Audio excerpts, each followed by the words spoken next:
We are here to talk about the Fight for the Right tournament, which will determine the challenger for Sting at Genesis. Sting comes out on the first Impact of the month. He is the new NWA World Champion. He's wearing his Bound for Glory gear. When he gets to the ring, Christian is already there. I was like, where'd you come from? He knows Sting is going to milk it for a while, so he just has to hang out in the ring. Christian says that Sting has stolen his thunder long enough, and now he's returning the favor. He complains about being in the Fight for the Right for a shot because he never lost the title and he never got his rematch. Christian reminds Sting he hit him with a guitar a couple months ago.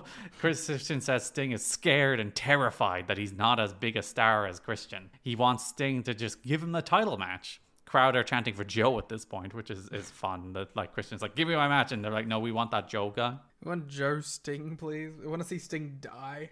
Sting says that he can have a shot at the title, but not at Genesis. But whenever Sting says, he then unleashes his baseball bat from a hidden compartment within his jacket and then runs off Christian. He is Batman. He really is. It's really cool. He is Batman. the assassin. Was Assassin's Creed out at this point? I don't think it was. It was 2007, wasn't it? I was going to say it was a little later, I thought. So maybe the Assassin's Creed devs were watching this episode as like, hidden bat, hidden blade? And that's where it came from. Yeah, let's choose to believe this. So later in the show, we get the first round of the Fight for the Right tournament, which is the Fight for the Right Reverse Battle Royal. Mm-hmm.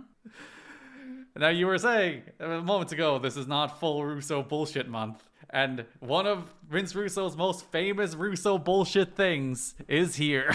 Don't make me come onto this audio podcast and defend the Reverse Battle Royal. That's what you're here to do. It's not that bad. All right.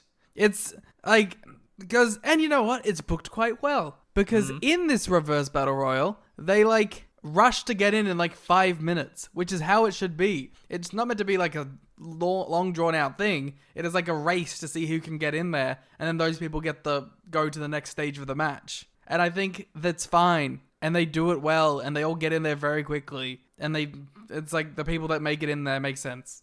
Yeah, there are some instances where the logic of the match falls apart, and where there's people standing on aprons, and then there's sudden hard cuts to where they're no longer standing on aprons, and they're like they did fuck up some of the working of that opening stretch.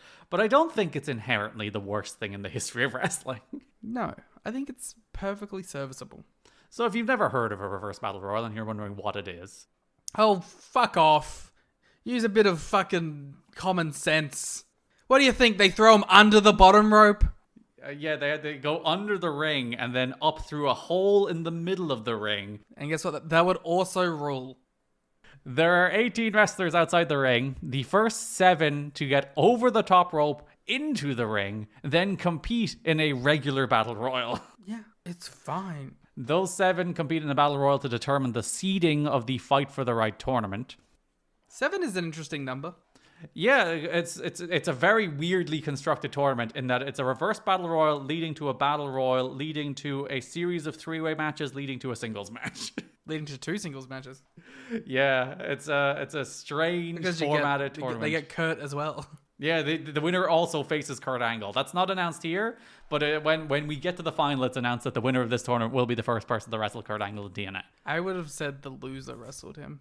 They would have made more sense. Like, whoever is number 2 wrestles Kurt. Whoever is number 1 gets the title match.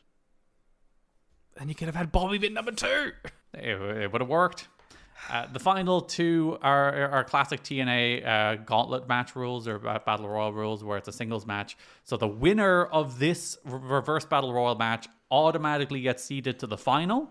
And then the other 6 compete for the other spot in the final, which is quite the tournament structure. But... I mean, whatever. A tournament on TV, I will not argue against. I do find Vince Russo's concept of a tournament very funny. Like Vince Russo's like, we're doing a tournament, so it's gonna be reverse battle royal, 3-way matches, singles matches. Winner of the battle royal part goes all the way to the last singles match. Then we have 2 3-way matches between the rest of the people who got in the battle royal to get to the other singles match. Or sorry, no, I skipped a step. It's singles matches into 3-way matches back into singles matches. Yes. He does have a very loose definition. It's funny. It's funny to see that man try to process concepts that have been established since, the beginning of man. Since there was 4 people on this world, there have been tournaments. We have been competing. We have been putting them together in combinations and competing. And Russo's like, I can fix it. But you know what? We need that mind, otherwise everything's boring. So That's true. big swings and misses are just as important as big swings and hits. We wouldn't get new tournament structures without Vince Russo. Mm-hmm.